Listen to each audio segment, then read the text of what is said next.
Hey guys, welcome back, and for this video I'm going to show you how to report a gig on Fiverr.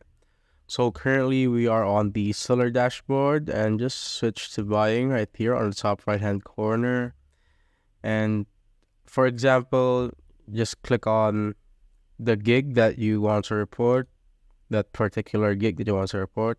After you've clicked on it, you'll be redirected to this, or to the gig of to the page of that gig.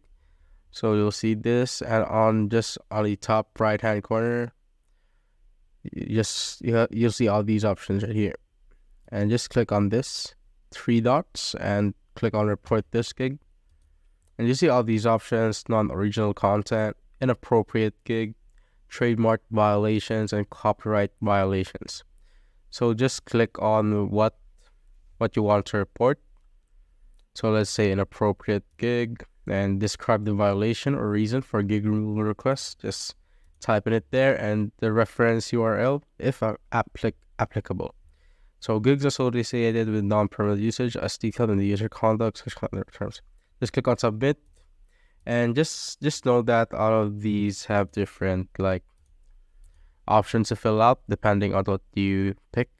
So like this one, and just like that. After that, just click on submit and you're all done.